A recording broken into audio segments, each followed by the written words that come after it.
সবাই কেমন আছো অবশ্যই কমেন্টে জানিও। যাই হোক, আজকে আমি একটা নতুন জিনিস শেয়ার করছি সবার সাথে। আমি জানি আমি খুব একটা ভালো ভয়েস ওভার দিতে পারি না, তবুও আমি চেষ্টা করছি ভয়েস দেওয়ার মতো। দেখো, এখানে আমি একটা কালার করছি, দেওয়ালটা সবাই নিশ্চয়ই দেখতে পাচ্ছ কেমন সব দাগ দাগ হয়ে আছে।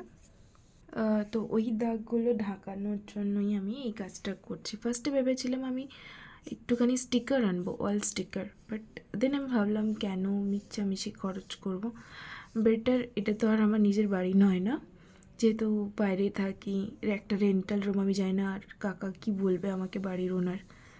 স্টিল এখন তো রুমটা ছাড়ছি না, তো চেষ্টা করলাম নিজের মতো একটা কিছু ড্রয়িং করতে। সবাই হয়তো ভাবছে এটা কালার নয়, মা আমাকে বাড়ির থেকে আসার সময় আলতা দিয়েছিল, আর এটা আমার স্টিক।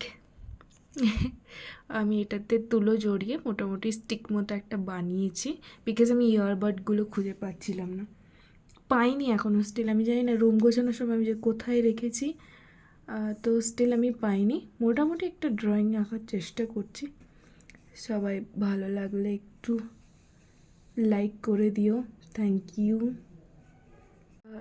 যেহেতু আমার বাড়ির ওনার, মানে আমার রুমের ওনার, উনি অনেকই ভালো, কিছু বলবে না আশা করি।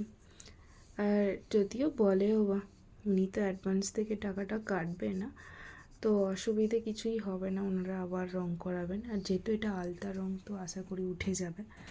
ফাইনাল লুকটা আমি দেখাবো, বাট এখন নয়, জাস্ট স্টার্ট করেছি, কিছুই হয়নি, কয়েকটাই শুধু ওই পুটকি পুটকি দিয়েছি, মানে ওই রকম একটা ডিজাইন করেছি। আমি এগুলো দেখে শিখেছি, খুব একটা ভালো আলপনাও আমি দিতে জানি না, আমি জানি।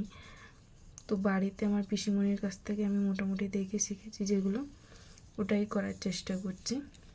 অবশ্য পুরো ওয়ালটাতেই করব আমি, এটা জাস্ট নিচের দিকটাতে একটুখানি করছি, কারণ দেওয়ালের অবস্থাটা খুব একটা ভালো না। ফাইনালি আমার ওয়ালটা পেন্টিং করা কমপ্লিট। এই হচ্ছে ফাইনাল লুক।